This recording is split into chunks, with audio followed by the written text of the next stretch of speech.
Good day, students, and welcome to another lecture on research methodology in history.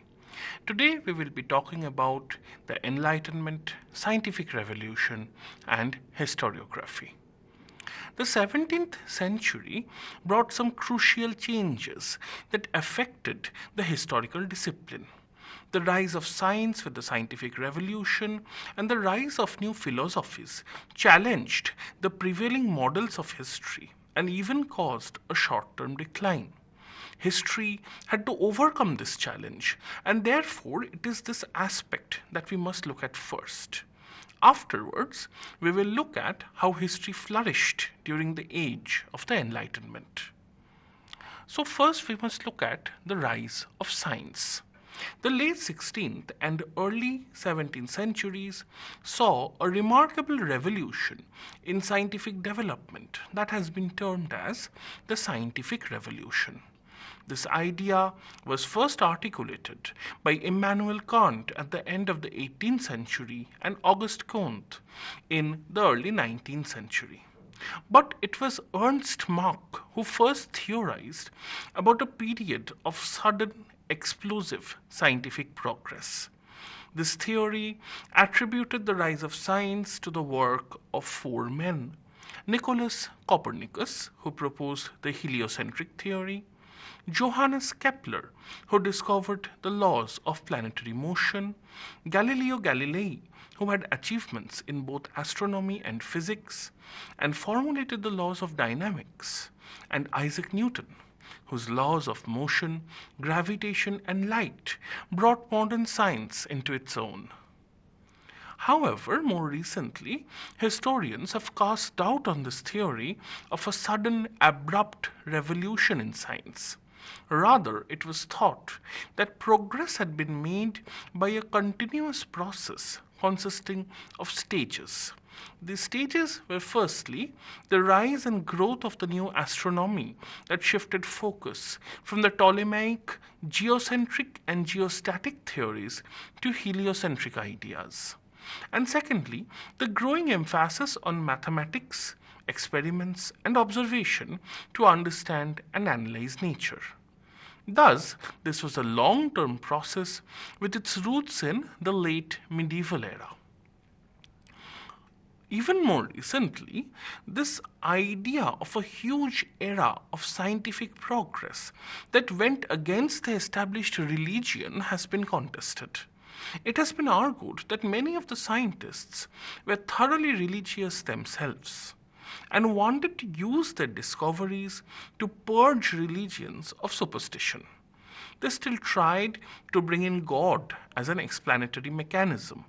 Thus, modern historians are of the opinion that while scientific progress definitely happened, it would be wrong to characterize it as a radical discontinuity and a secular intervention that tried to dislocate religious systems through scientific discoveries. The other aspect we must look at are the developments in philosophy.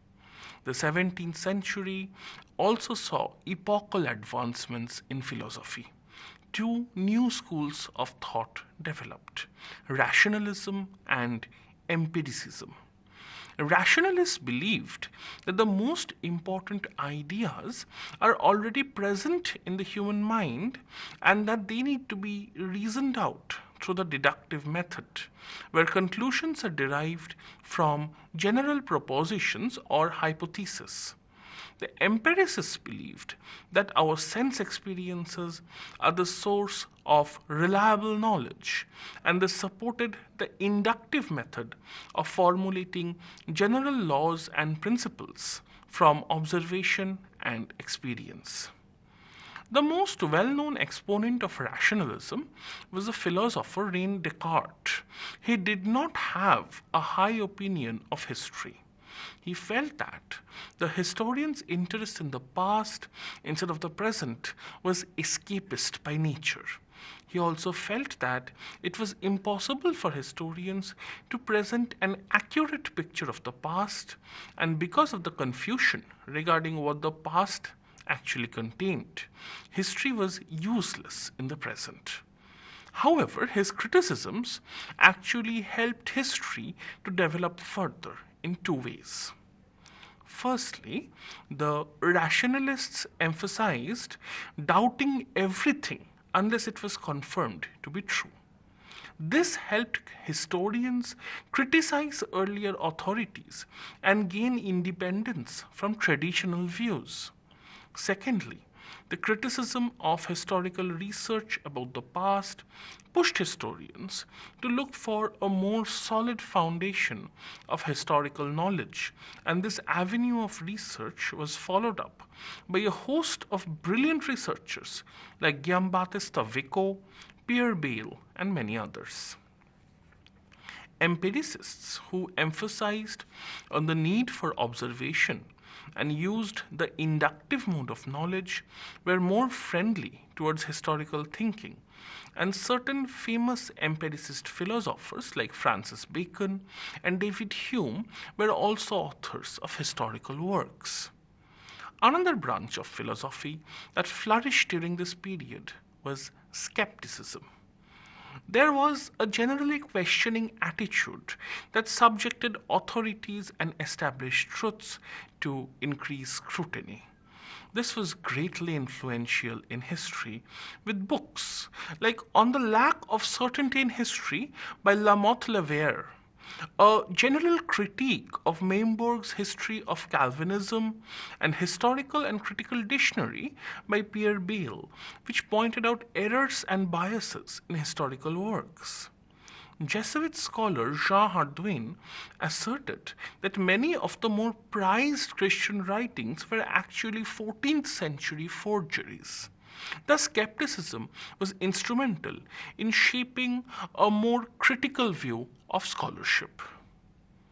Now, we can take a look at the historiography of this period. Historiography in the 17th century was encountering a series of problems. While in the intellectual sphere, the humanist trends of the 16th century were persisting, in practice, historians had to deal with a more dangerous and volatile political and religious scenario. Thus, many histories actually went unpublished for fear of official backlash.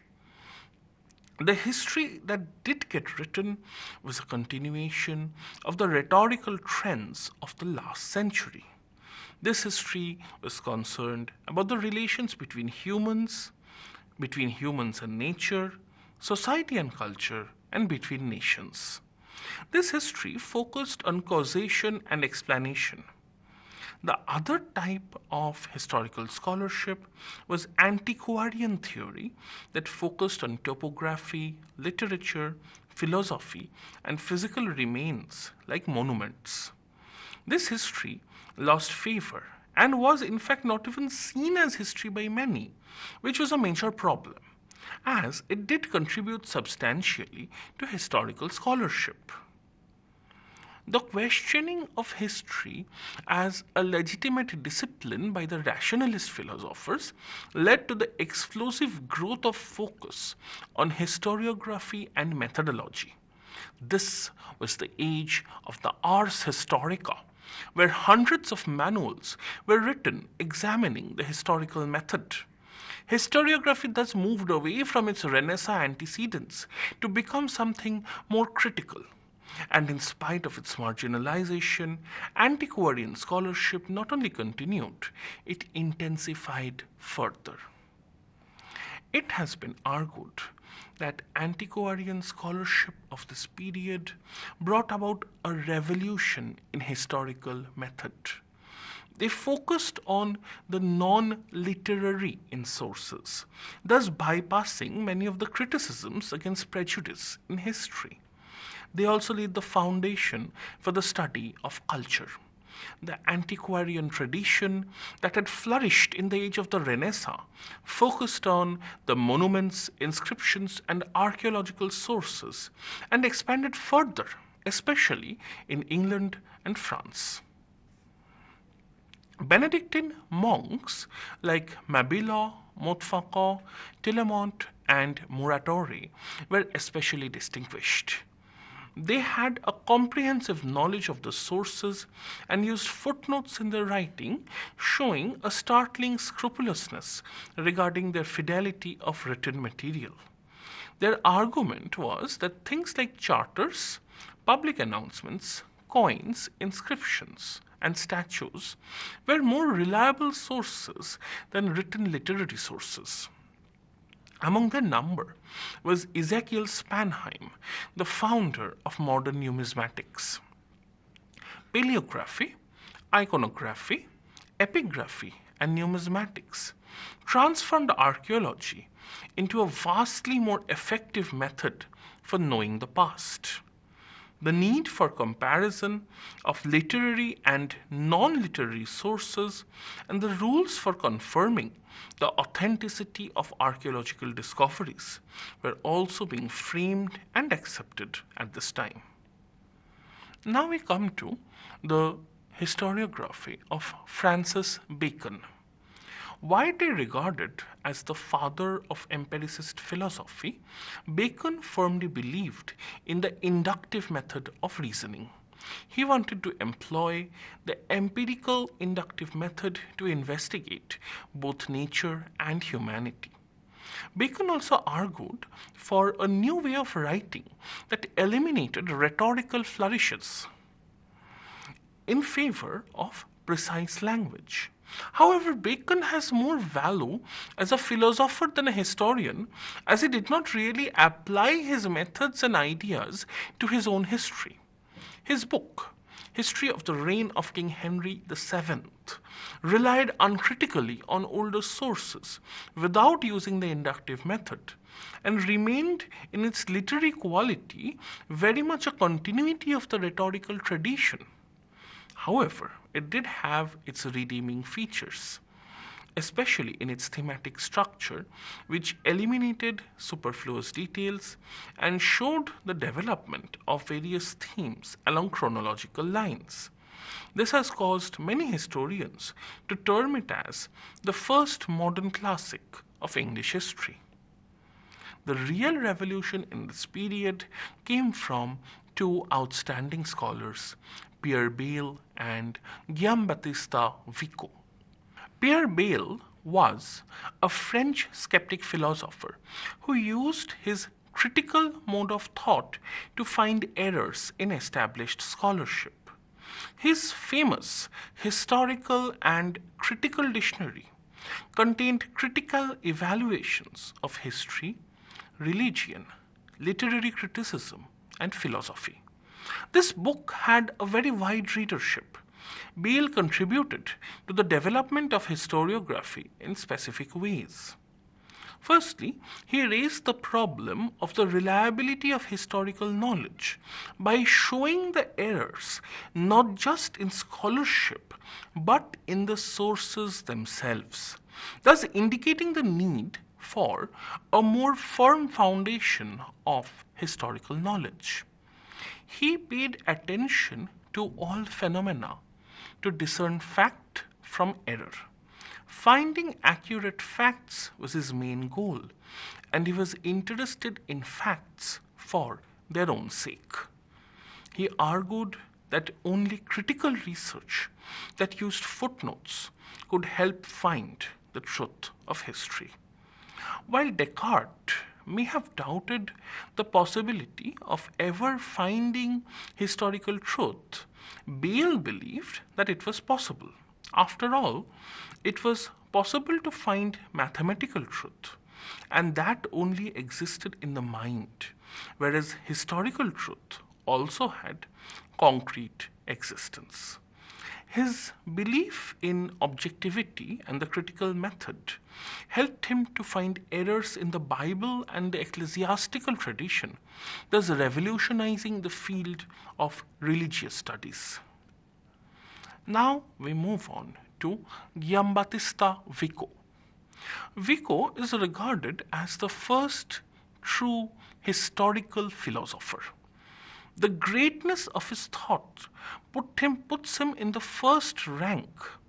Overlooked during his life, his work might have been forgotten, if not for its rediscovery in the 19th century, when German and French translations of his greatest work, The New Science, came to be published. The famous French historian Michelet regarded Vico as his intellectual preceptor, and this helped in the spread of his fame. Vico's first work was on the method of the studies of our times, but his greatest work undoubtedly was The New Science, which he revised numerous times. It was in these books that he responded to the Cartesian criticism of history. He was a man of a different time, as some of his ideas were from the 16th and 17th centuries, while many of his ideas would not be publicly articulated again till the 19th century. Vico argued that human nature is subject to change. Just as human efforts to understand and adapt to the physical world generate changes in the material sphere, it also changes human nature. Vico argued that there were two worlds made by God, that is, all of nature including human beings, and made by man, culture, society, politics, etc. He argued that only the creator of something can truly understand the nature of creation. Thus, human efforts to understand nature through science are destined to remain incomplete. But this also means that it is possible for humans to fully understand all the things that they have created, like culture, society, and most importantly, history. He argued that each society is distinct from its predecessors and its successors. Each society's art, language, and lifestyle share certain common features that give it this distinctiveness. The transition from one social culture to another happens in a succession of stages through human action. He argued strongly against the contemporary contempt for the so-called primitive people of the past. He stated that their language, ritual, religion, crafts, and laws were designed for expression and communication, and it was important to understand them on their own terms, rather than condemn them to value judgment on the basis of contemporary values. Thus, he was laying the groundwork for modern anthropology. His emphasis on the mythic and the poetic in the midst of the age of reason in the West called into question the dominant cultural paradigm of his time. Thus, he argued for historical relativism, saying that the works of art and culture cannot be judged accurately through timeless historical principles, but rather only from the perspective of the times that they were created in, including the value that they had in their societies at the time of their creation. This idea, therefore, opens up the possibility of writing a truly cultural history.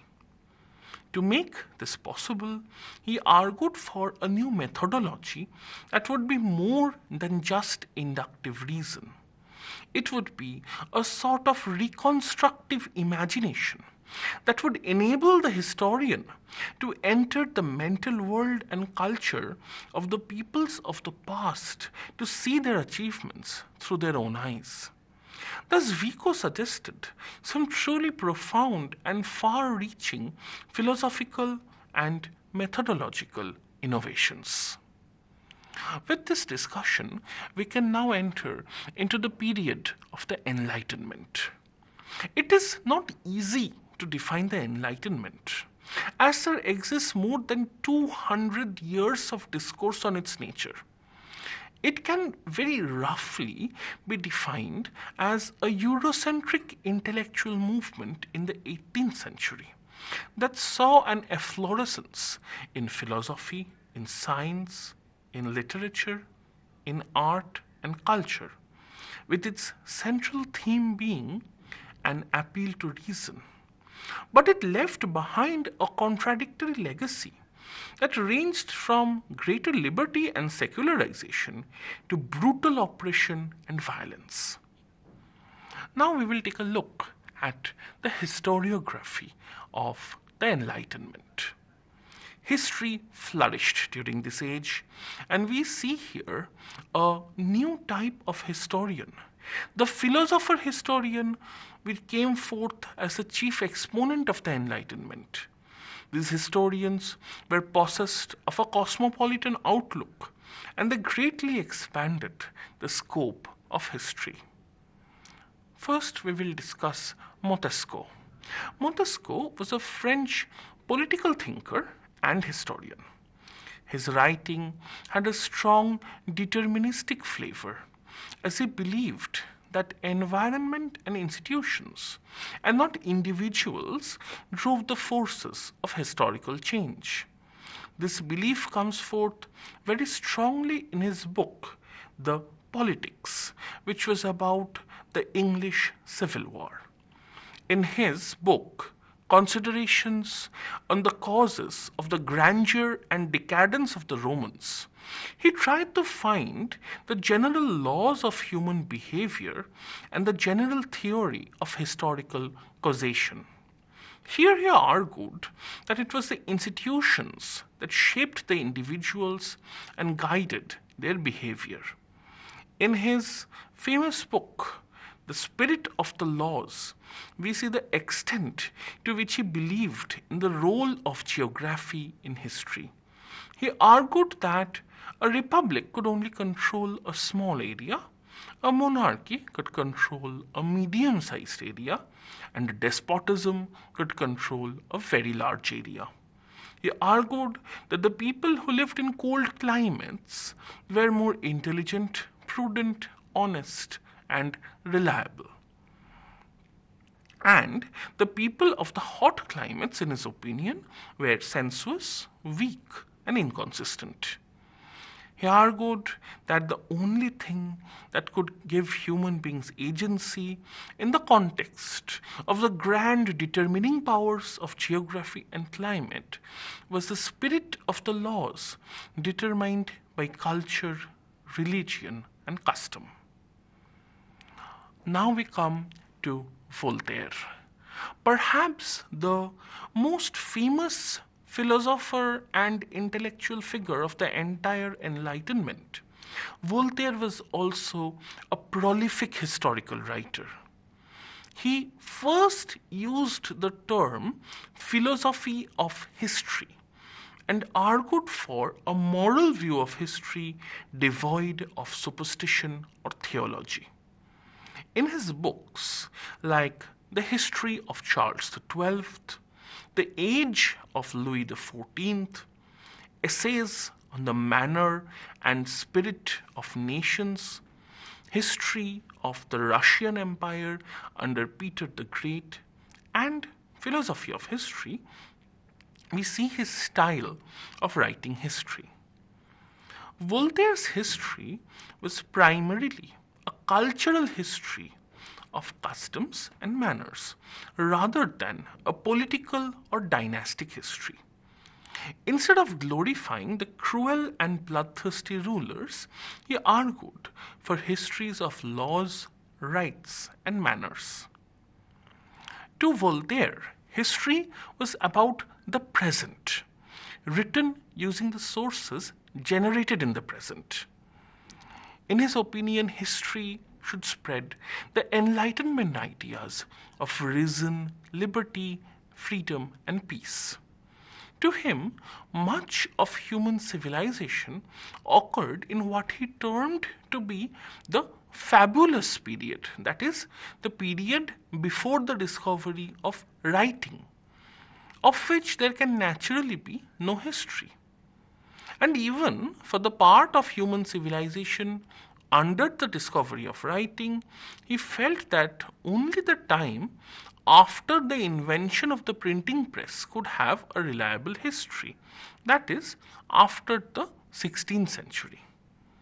To him, history was a probabilistic science where no event was ever certain unless it had a wide range of eyewitness accounts. And even in such a case, he excluded the supernatural from being attested to by history. That is, he felt that even eyewitness accounts could not verify a miracle.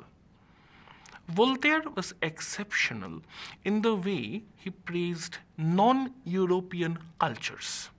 He praised ancient Persian religion for believing in an immortal soul and supreme creator, the ancient Chinese religion for being free of barbarism and superstition, the ancient Indian religion for preaching peace and holding fast to moral precepts, and ancient Arab religion for being simple and natural. His history was a scathing and bitter critique of the role of Christianity in European history, specifically focusing on the era of the Crusades and the religious wars. He believed that great men, through their actions, shaped history. We should note that for all his admiration of Asian civilizations, his history remained Eurocentric, with the universal history and its different divisions being identified with European history. His evaluation of the non-European civilization was not on their own terms, but rather on criteria devised by himself, such as empire, commerce, fine arts, power, and civility. Voltaire, therefore, was a universalist with certain limitations. On the one hand, he believed that Europe and Asia shared some universal truths in their histories. On the other, he described African and Native American civilizations as non-civilized, and thus they resided outside his model of rationality. Now we come to Edward Gibbon, often regarded as the greatest historian of the Enlightenment. His landmark and voluminous work, The Decline and Fall of the Roman Empire, covered a period of 13 centuries and spanned the geographical areas of Europe and parts of Asia and Africa. This book recorded the history of the Romans, the Byzantines, and various tribes. His command over facts, his elegant and effortless use of language, his skill with methodological elements like footnotes was without equal. He divided his lengthy history into three phases. From the 2nd century CE to the 6th century CE, from Justinian to Charlemagne, and from the 9th century CE to the fall of Constantinople. Originally intended as a history of the fall of Rome and the Roman Empire, this work soon greatly expanded in its scope. It traced the histories of various migratory tribes, including the Central Asian nomads, as far as the north of China. And then, in its later volumes, it analyzed the rise of the Christian Church in Europe. While the causes of the fall of the Roman Empire had been previously discussed by both Montesquieu and Voltaire, Gibbon synthesized their arguments, talking about the moral degeneration of Rome as well as the harmful effects of Christianity and the barbarian invasions. Gibbon has been criticized by modern historians for his excessive criticism of Christianity, his clear bias against the Byzantine Empire, his apathy towards Roman slavery, and his generally conservative and Eurocentric attitude. Finally, we must consider Catherine Macaulay. Considered by many to be the first woman British historian, Catherine Macaulay's 8-volume history of England was quite radical. Her history writing was political, and she was eager to prove that the sexist denigrations against women came more from systemic prejudices and educational deficits than from any weakness on the part of women.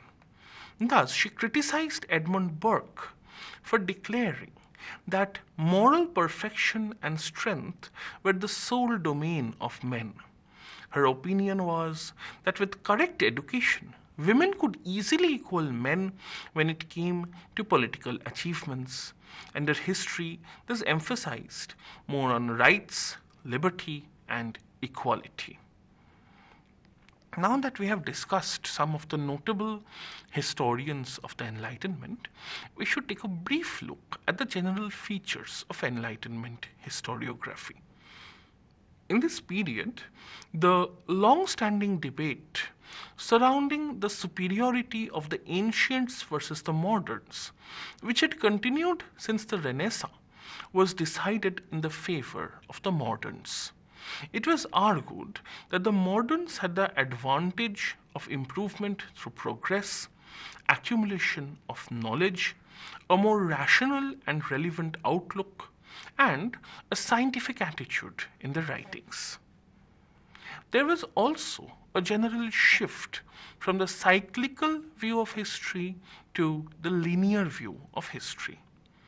This was accompanied by a belief in the idea of progress, that humanity was continuously advancing and improving. Occasionally, this progress was mapped out in stages, with the 4-stage development suggested by the intellectuals of the Scottish Enlightenment gaining the most favor, where man went from hunting-gathering to pastoral stage to the agricultural stage and finally to the commercial stage. And thus now we can come to our conclusion. The Enlightenment played a crucial role in bringing history to the center of human knowledge. Its emphasis on the secular removed theology from history. Scholars like Montesquieu, Voltaire, and Gibbon contributed greatly in terms of theory, method, and ideas to make history a richer and more modern discipline. The legacy of the Enlightenment thus permanently changed the nature of history. Thank you.